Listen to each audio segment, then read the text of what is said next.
troisième point, troisième commandement de l'artiste, c'est n'essaie pas d'être parfait. Lance-toi. D'accord? Et ça, c'est tellement important. Écrivez-moi perfection, les perfectionnistes. Je suis la première à en avoir été affectée et j'ai appris à m'en défaire. Donc, ce n'est pas une maladie incurable, je vous le dis. Le perfectionnisme, qu'est-ce que c'est? C'est quand on est paralysé parce qu'on a peur de faire des erreurs, parce qu'on a peur que ça soit pas beau du premier coup. Puis ça nous empêche d'aller plus loin. Okay? C'est très important de prendre conscience que faire des erreurs, c'est formateur.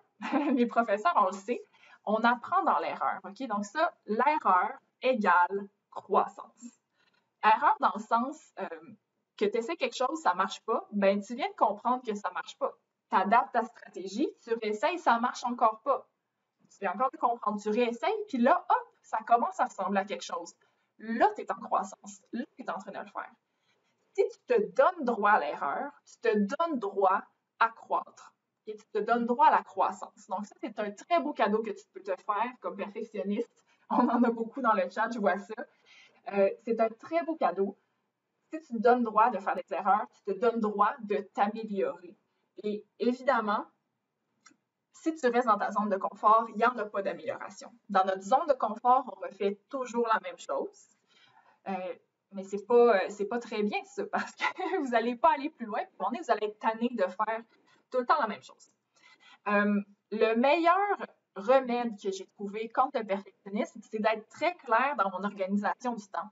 J'ai des temps d'expérimentation et j'ai des temps de production.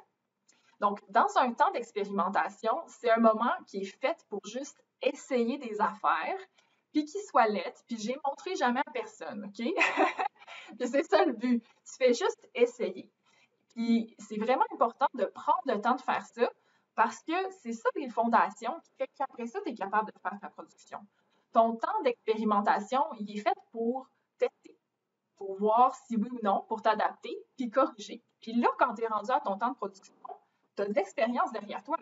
Tu as déjà fait plein d'erreurs, tu sais déjà qu'est-ce qui ne fonctionne pas. Fait que quand tu vas le refaire, ça va être bon. Fait que tu vas voir que pendant ton temps de production, non seulement tu vas être super efficace, tu vas aller droit au but, mais là, tu vas te sentir performant, tu vas te sentir efficace et là, ça devient très satisfaisant. Donc, tu te crées des espaces qui sont sans danger d'expérimentation, où tu peux faire vraiment n'importe quoi, puis tu ne seras pas jugé, il n'y aura pas de problème. Puis après ça, quand tu passes à la production, tu passes en performance et c'est très agréable. Il faut alterner les deux pour être capable de le faire. Donc ça, pour ce côté-là d'expérimentation, lâchez votre fou. Mettez-vous pas de balise, il faut juste essayer, il faut se lancer. Donc, vous voyez un petit peu l'image là, du petit oiseau au bord du nid là, que la maman pousse pour qu'elle vole, ou bien encore le canard au bord de la mort qui a un petit peu peur de se lancer. C'est exactement ça, de lâcher le perfectionnisme. Il faut se lancer, puis là, tu vas te rendre compte que quand tu es en chute libre, tu vas trouver un moyen de voler, t'inquiète pas, tes ailes, ils vont sortir, OK? Ça, c'est super important. J'aimerais ça parler un petit peu de la peur du jugement, parce que les artistes vivent énormément cette peur-là. Parce qu'à un moment donné, il faut sortir tes œuvres, les présenter au reste du monde, et là, tu te rends compte que les gens vont dire « Ah, c'est peut-être bon, c'est peut-être pas bon », puis là, tu as peur de montrer qu'est-ce que tu fais, parce que c'est toi, c'est tellement personnel, je le sais. Et il y a deux choses à dire. La première chose, c'est qu'il y a un espace pour l'expérimentation, puis c'est pas toujours la place publique. Okay? C'est pas toujours bon de mettre tes expérimentations sur la place publique. Parce que des expérimentations, disons-le, qui vont être lettres. Okay? Ils sont pas faites pour être montrées, ils sont faites pour toi. Et ça, c'est des choses que tu gardes pour toi. Tu n'as pas besoin de les montrer. Puis après ça, c'est seulement quand tu arrives dans ta production que là, tu l'offres au public et que le public peut le regarder. Bon, déjà, ça va éliminer une grande partie du problème de la peur du jugement. Après ça, ça se peut que les gens jugent, puis ça, je vous en reparlerai un petit peu plus tard au prochain point. Comment dealer avec la critique. La deuxième chose, c'est le jugement de soi. On est très sévère avec nous-mêmes. On est souvent très critique. Des fois, on déteste ce qu'on fait. Je me rappelle plus c'est le post de qui que je voyais dans le groupe. J'ai tendance à jeter mes dessins qu'elle disait parce que je les trouve laids. Je comprends que quelqu'un dise ça, parce que c'est vrai que des fois, tu regardes, j'ai encore raté, puis là, tu le jettes par frustration. Ce que je vous dis, là, c'est Mettez votre jugement on hold, OK? Laissez le soin aux autres de vous juger. Vous juger et vous en vouloir, ça ne va pas vous aider.